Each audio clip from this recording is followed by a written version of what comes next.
নমস্কার দর্শক বন্ধু, আপনাদের সবাইকে ওয়েলকাম প্রকৃতি লোটাস নার্সারি ইউটিউব চ্যানেলে। তো আজকের আমার ভিডিওটি হবে যে যারা নতুন পদ্ম গাছ করবেন তাদের জন্য।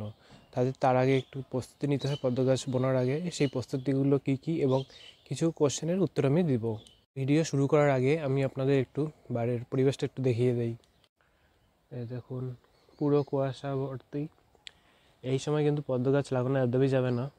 যদি আপনি উত্তরবঙ্গে থাকেন তবে অবশ্যই এই সময় পদ্ম গাছ রিপোর্টিংও করবেন না, কিন্তু নাহলে গাছ মরে যেতে পারে।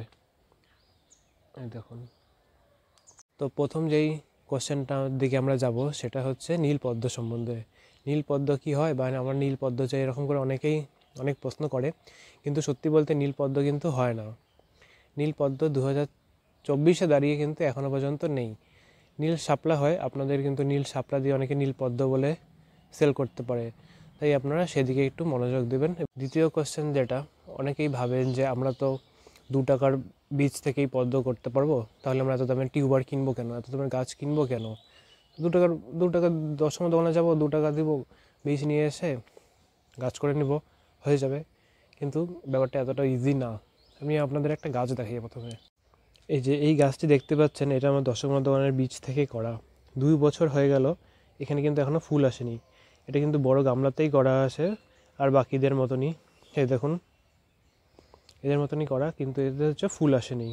আমি আর একটা গাছ দেখাই আপনাদের। এই দেখুন, এটা একটি হাইব্রিড পদ্মের বীজ। এর থেকে গাছ তো হয়েছে, দেখুন এখনও পাতা দেখা যাচ্ছে, কিন্তু ফুল হয়নি। এটা আমি জুলাই মাসে বুনেছিলাম। এর পরে বোনা অনেক গাছে টিউবার থেকে ফুল চলে এসেছে, কিন্তু এটাতে কিন্তু আসেনি। তো আপনাদের একটা কথাই বলবো, যদি আপনারা বীজ থেকে করেন তাহলে ফুল নাও পেতে পারেন বা ফুল পেতে দেরিও হতে পারে।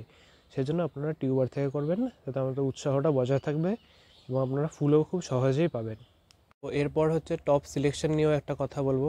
দেখুন, এখানে বিভিন্ন ধরনের টব আছে, আগে দেখিয়ে নিই তারপরে আপনাদের বলছি। এখানে বড় গামলা আছে, এগুলো আমরা 100 টাকার গামলা হিসেবেই চিনি। ওখানে দেখুন আরেকটা সাইজের ছোট্ট গামলা আছে, আর এখানে দেখুন কত ছোটো ছোটো গামলা আছে। আপনারা এই গামলাটির ভেতরে দেখুন 2টো টব আছে, 2টো টবে 2টো গাছ লাগানো।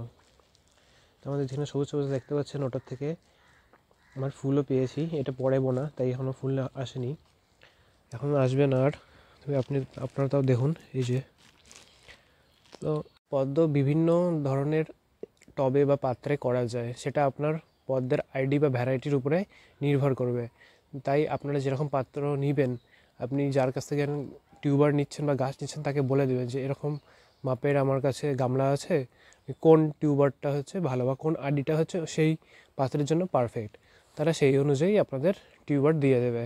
আপনাদের মাটি তৈরির ভিডিও আপনাদের দেখিয়ে দেবো, আছে আমার চ্যানেলে, আপনারা চাইলে দেখতে পারেন। মাটি তৈরি, টিউবার লাগানো, টিউবার তোলা, এইসবের ভিডিও আছে, আপনারা চাইলে ওখান থেকে দেখতে পারেন। তো টিউবার যে বুনবেন, আপনাদের মাটি তৈরি করার জন্য সবথেকে নিচে গোবর সার বা ভার্মি কম্পোস্ট লাগবে, তো আপনাদের কাছে এটা রেডি থাকা উচিত। আর হচ্ছে মাটি যদি আপনারা তৈরি করতে চান, এখনই আপনারা শুরু করে দিতে পারেন। 1 মাস যদি মাটিটা ভেজানো থাকে তাহলে খুব ভালো হয়। সেই মাটিটাই পারফেক্ট না হলেও চলবে। আপনারা আজকে টিউবার চলে আসলো, কালকে মাটি তৈরি করেন, তারপর পরশুদিন বুনে দিলেন, এরকম করে কিন্তু নাও হতে পারে গাছ। আর একটা দ্বিতীয় কথা, পদ্মের জন্য রোদ ভীষণ পরিমাণ প্রয়োজন। সেই টবটিকে বা পাত্রটিকে যেখানে 7-8 ঘন্টা রোদ পায় সেই জায়গাতেই রাখবেন।